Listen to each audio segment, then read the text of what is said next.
कन्यादान के ऊपर लोगों ने बहुत भ्रांतियाँ फैला रखी हैं। तो हम उस चीज़ को समझें और उसका हम पालन करें अपने संस्कार का, और उसकी बात का बगावत करें कि भाई आप हमारे ऊपर, हमारे शास्त्रों के ऊपर और हमारे धर्म के ऊपर अंगली ना उठाएं।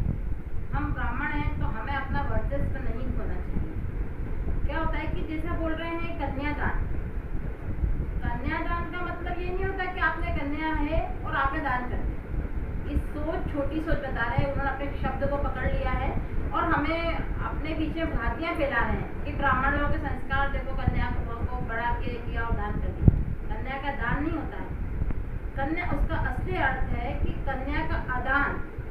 कन्या का आदान मतलब कि गोत्र का दान, गोत्र दान होता है। कन्यादान का असली जो हम उसका मीनिंग निकालेंगे, उसका अगर हम अर्थ निकालते हैं तो शास्त्रों के अनुसार जल, अपने पंच तत्व है तो जल, हरा मंडप और इन सब विधि विधान में पिता उस जल को साक्षी मानकर अपने गोत्र को, अपनी कन्या को गोत्र के द्वारा गोत्र दान करता है कि आज से हमारी कन्या आपके गोत्र से जानी जाएगी। इसको बोलते हैं कन्यादान, मतलब कन्या का आदान, यानी गोत्र दान होता है, कन्यादान नहीं होता है। पहली बात।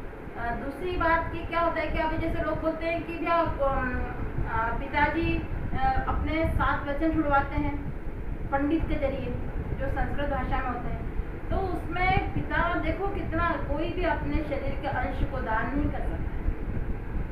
कैसे कर सकता है? जो अपनी खुशियों को कैसे दान करेगा? तो वो उससे पूरे वचन छुड़वाते कि आज से हमारी बेटी के मान सम्मान, भरण पोषण और इसके हर खुशियों का ध्यान आपको रखना होगा, वर को रखना होगा। तो ये सब साक्षी मान के, क्योंकि उस जमाने में तो कोई कोर्ट कचहरी तो थे नहीं। और दूसरी बात कि अगर हम ईश्वर को मानते हैं तो भगवान, मतलब जब राम भगवान का भी जब विवाह हुआ था उसमें भी कन्या का मतलब जो रस्म निभाई गई थी, पिता द्वारा निभाई गई थी चारों बेटियों की, क्योंकि शादी तो जब धनुष्य बाण छुड़ा था जब ही हो जाना था, तो फिर ये शादी बाद में घर आकर और फिर चारों कन्याओं का उन्होंने विदा क्यों किया? ये भी रस्म थी ना, मतलब तो बस वो है, वो रघुकुल के हिसाब से तो हम ब्राह्मण हैं, तो हमें अपने संस्कार, हमें अपनी संस्कृति, हमें अपने विधान को, कुछ अन्य जाति के लोग आए दिन ब्राह्मणों को लेके, हमारे विधान को लेके, हमारी संस्कृति को लेके हमारी युवा पीढ़ी में भ्रांतियाँ फैला रहे हैं कि आपके यहाँ ऐसा होता है, इससे क्या होता है, इससे। तो वो युवा पीढ़ी को अगर अपने शास्त्र का ज्ञान नहीं है तो 100% है कि हम भटक जाएंगे। तो कहीं ना कहीं हमें बचपन से ही, जब जागे जब सवेरा, अपने बच्चों को संस्कार देने होंगे कि हमारे संस्कार में आता है, ये संस्कार का विधान क्या है, ऐसा क्यों किया जाता है। तो यह सब अगर हम करते हैं तो ही हम अपने शास्त्रों की रक्षा कर सकते हैं, अपने संस्कारों की रक्षा कर सकते हैं और अपने ब्राह्मण होने का अपना वर्चस्व रख सकते हैं। क्योंकि जब एक समय पहले कि हम लोग बहुत जैसे बुद्धिजीवी हमें माना गया है, तो कई जाति के लोगों को यह भी बर्दाश्त नहीं कि शास्त्रों में ब्राह्मण को बुद्धिजीवी क्यों माना गया है, क्यों माना गया। आपने ब्राह्मणों के अपने कितने अधिकार छीने गए हैं, कई मंदिरों पर कई जाति के लोगों ने कब्जा कर रखा है, और ब्राह्मण को इच्छा होती तो बुलाते नहीं, तो खुद ही वो सारे कर्म वो जाति के लोग करते हैं, क्योंकि ब्राह्मण का अपना खुद का वो अधिकार था, वो छीन रहे हैं। तो भी हम चुप है, क्यों? क्योंकि ब्राह्मण संतोषी है, तो कम हम संतोषी हैं, हम बगावत नहीं करते हैं। तो इसके लिए लोग हमको भटका रहे हैं, हमारी पीढ़ी को भटका रहे हैं। हमें भटकना नहीं है, हमें अपने संस्कारों से जुड़े रहना है। दूसरी बात कि एक समय अगर हम बगावत, आज हमारे बात को नहीं रख पाएंगे, हम हर बात का स्पष्टीकरण नहीं दे पाएंगे, तो फिर एक समय आएगा कि हम फिर गुलामों की जंजीरों में जकड़े जाएंगे।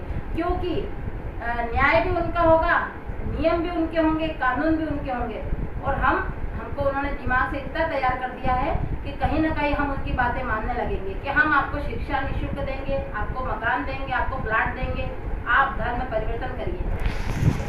और इंसान धर्म परिवर्तन जब छोटी सी आवश्यकता के लिए करेगा तो अपना वर्चस्व हम खोते जाएंगे। यह हमें नहीं करना है, हमें अपने संस्कारों की रक्षा करना है।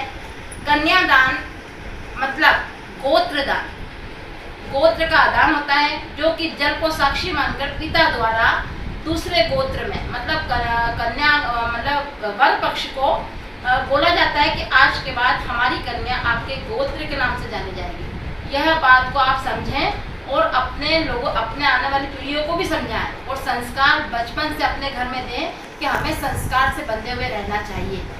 एक समय ऐसा भी था कि लोग आजकल ब्राह्मण को कितना कमजोर बना रहे दिमाग से, कि एक गरीब ब्राह्मण था, कहानी ऐसे शुरू होती थी, क्यों भैया ब्राह्मण गरीब कहाँ से हो गया? ब्राह्मण तो बहुत बुद्धिजीवी है, ब्राह्मण संतोषी है, जो 2 समय की उसको सुख का भोजन चाहिए, उसका जीवन यापन करने के लिए चाहिए, ना ही उसे कोई ऐसा आडंबर चाहिए। तो उसको दिमाग से तैयार कर रहे कि तू गरीब है तो तू तेरे तक ही सोच, दुनिया के बारे में मत सोच। तो हमें इनकी सोच को समझना होगा और हमें अपने अधिकारों के लिए लड़ना होगा। हमें हमारे संस्कृति संस्कार को बचाने के लिए अपने उस पर चलना होगा, अपनी नीति पर चलना होगा। हमें अपने धर्म को नहीं छोड़ना है, अपने शास्त्रों को नहीं छोड़ना है।